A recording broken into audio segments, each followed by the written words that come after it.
प्यारे बच्चों, आपने डिप्लोमा किया है और आपके पास जॉब नहीं है या बहुत कम पैसे की जॉब है या आप बेरोजगारी में बहुत दर दर की ठोकरें खा रहे हैं, सामाजिक प्रतिष्ठा आपको नहीं मिल पा रहा है, तो मेरे दोस्त आपके लिए एक बहुत अच्छा मौका आ रहा है। अगर आप चाहें तो इसमें अपने जीवन को बदल सकते हैं। बाकी आप खुद विचार कीजिएगा इस वीडियो के बाद कि क्या मैं ये कर सकता हूं या नहीं कर सकता हूं। मेरे दोस्त, एएलपी टेक्नीशियन और जेई इसकी वैकेंसी जुलाई तक कभी भी ये वैकेंसी आ सकती है। सब अलग अलग लोग अलग अलग बातें मान रहे हैं, कभी भी ये वैकेंसी आपको देखने को मिल जाएगी।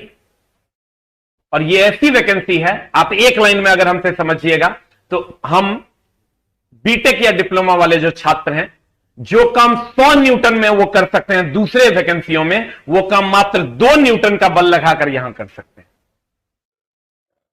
मात्र 2 न्यूटन का बल लगाकर यहां वो काम वो कर सकते हैं। आप अन्य वैकेंसियों में अगर आपको लगता है कि हमको जॉब लेना है तो वहां अगर आपको 100 न्यूटन का बल लगेगा तो यहां मात्र 2 न्यूटन का बल लगेगा और आप बहुत आसानी से यहां सक्सेस प्राप्त कर सकते हो।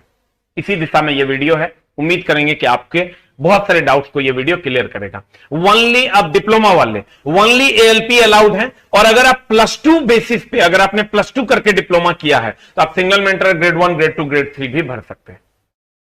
और अगर आपने डायरेक्ट डिप्लोमा किया है तो सिर्फ आप एएलपी भर सकते हैं, टेक्नीशियन तब नॉट अलाउड हो। कुछ लोग कहते हैं क्या सर 2 वर्षीय डिप्लोमा अलाउड है? जी हां, अलाउड है, क्योंकि वो आपने इंटर के बाद किया है। 2 वर्षीय डिप्लोमा इज इक्विवेलेंट टू 3 वर्षीय डिप्लोमा। कुछ लोगों के दिमाग में है क्या मेरा ब्रांच ये है, मैं भर सकता हूं, क्या है इसका सिलेबस, कब आएगी वैकेंसी, ये सब चीजों की जानकारी हम आपको देने वाले हैं। कितने एग्जाम्स होंगे, किस सेक्शन से कितना क्वेश्चन पूछा जाएगा, ये सारी चीजों की जानकारी हम आपको इस वीडियो में देने वाले हैं। पहले तो जिन बच्चों का मैकेनिकल या प्रोडक्शन से डिप्लोमा है, मैकेनिकल या प्रोडक्शन से डिप्लोमा है, वो फिटर ब्रांच चूज करेंगे। जो बच्चे इलेक्ट्रिकल से डिप्लोमा है वो इलेक्ट्रीशियन ब्रांच चूज करेंगे। और जो बच्चे इलेक्ट्रॉनिक्स से डिप्लोमा है वो इलेक्ट्रीशियन या इलेक्ट्रॉनिक्स में से कोई एक चूज कर सकते हैं। और सिविल और कंप्यूटर साइंस नॉट अलाउड। अगर आप सिविल और कंप्यूटर साइंस से हैं तो आप एएलपी टेक्नीशियन की वैकेंसी में अलाउड नहीं है। लेकिन जेई की वैकेंसी में आप अलाउड है। फिर आते हैं मेरे दोस्त कि एएलपी का सिलेबस क्या है। एएलपी का सिलेबस क्या है उस पर हम लोग चर्चा करते हैं। एएलपी में गणित आपको 20 नंबर का पूछेगा प्रथम चरण में। पहला जो सीबीटी 1 होगा, जिसको आप प्रीलिम्स कहते हैं, उसमें 20 नंबर का गणित पूछेगा, 25 नंबर का रीजनिंग पूछेगा, 20 नंबर का साइंस पूछेगा। और इसमें साइंस में फिजिक्स, केमिस्ट्री, बायो तीनों रहेगा। लेकिन मेंस में सिर्फ फिजिक्स और केमिस्ट्री रहेगा, सिर्फ फिजिक्स रहेगा, केमिस्ट्री नहीं रहेगा। जेई के मेंस में जाइएगा तो वहां फिजिक्स और केमिस्ट्री दोनों रहेगा। यहां जनरल साइंस है, यहां फिजिक्स, केमिस्ट्री, बायो तीनों रहेगा। और 10 नंबर का आपका करंट अफेयर्स रहेगा और जनरल अवेयरनेस यानी आर्ट्स रहेगा। 75 नंबर का सीबीटी होगा पहला और 60 मिनट में होगा और ये क्वालिफाइंग नेचर का है। फिर द्वितीय चरण में आप जाइएगा तो गणित आपका 25 नंबर का होगा, जनरल इंटेलिजेंस और रीजनिंग आपका 25 नंबर का होगा, basic science and engineering drawing आपका 40 नंबर का होगा। यहां बेसिक साइंस में सिर्फ फिजिक्स है, केमिस्ट्री और बायो नहीं है। 16 चैप्टर, 10 चैप्टर बेसिक साइंस के और 6 चैप्टर इंजीनियरिंग ड्राइंग के।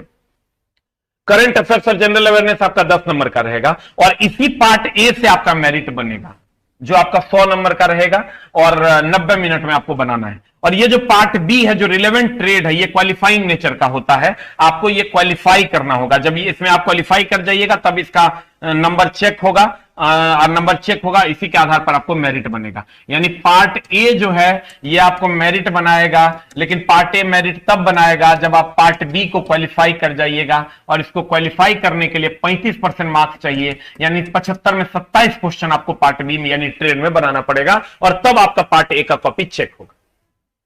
ये रूल है। ये सीबीटी 2 की बात कर ली। उसके बाद 1/3 निगेटिव है, फिर वेरिफिकेशन होगा वगैरह वगैरह और फिर आपको आपकी जॉब लगेगी। फिर जेई में चलते हैं। जेई में आपको प्रथम चरण का सीबीटी होगा। अब प्रथम चरण का जो सीबीटी होगा उसमें मैथ के 30 नंबर होंगे, 25 नंबर आपका रीजनिंग होगा और उसके बाद 15 नंबर का आपका जनरल अवेयरनेस हो जाएगा और 30 नंबर का आपका सामान्य विज्ञान हो जाएगा। टोटल 100 नंबर का होगा, 90 मिनट का। ये भी क्वालिफाइंग नेचर का है। और क्वालिफाई जब आप कर जाइएगा तब आप सीबीटी 2 दीजिएगा। और सीबीटी 2 जब आप दीजिएगा तो उसमें आपको जनरल अवेयरनेस यानी आर्ट्स और करंट अफेयर्स मिला के 15 नंबर, भौतिक और रसायन, इसमें बायो नहीं है, मिला के 15 नंबर, और कंप्यूटर और उसके अनुप्रयोग मिला के 10 नंबर, और पर्यावरण और प्रदूषण वगैरह मिला के 10 नंबर, और तकनीकी क्षमता मतलब जो आपका टेक्निकल ट्रेड है उसका 100 नंबर, कुल मिला के 150 नंबर का होगा। इसी से आपका मेरिट बनना है। 2 घंटे का एग्जाम होगा, 120 मिनट का। इसी से आपका मेरिट बनना है। खाली हिंदी इंग्लिश पेपर छोड़ के बाकी सब है। हो सकता है सीईटी लागू कर देते एक पेपर इंग्लिश भी जोड़ा जा सकता है पीटी में। 1/3 निगेटिव है, इसके बाद आपके दस्तावेज चेक होंगे। अब मेरे दोस्त आप सोच रहे होंगे कि सर इसको किया कैसे जाए, और जून से जुलाई तक इसकी वैकेंसी आ जाएगी, लेकिन इसका प्रिपरेशन करने के लिए कम से कम 10 महीने का टाइम चाहिए, 10 मंथ का टाइम चाहिए। और अगर 10 महीने का टाइम आप दीजिएगा तब आप इसका प्रिपरेशन कर सकते हैं। हम बार बार बोल रहे हैं, अगर आप रेलवे में जॉब लेना चाहते हैं तो 2 न्यूटन का बल लगेगा। अगर आप अन्य जगहों पर जॉब लेना चाहते हैं, डिप्लोमा वाले बच्चे हैं, तो आपको 100 न्यूटन का बल लगाना पड़ेगा। आप समझ लिए 98 न्यूटन का सेविंग है, जो बहुत आसानी से आप यहां कर सकते हैं। तो उसके लिए लेकिन आपको क्या करना होगा, और हम भी चला इसकी तैयारी 2014 से करवा रहे हैं। तो आप इसकी तैयारी को कैसे देखते हैं, आप खुद से कीजिए, किसी अच्छे टीचर की मदद से कीजिए, लेकिन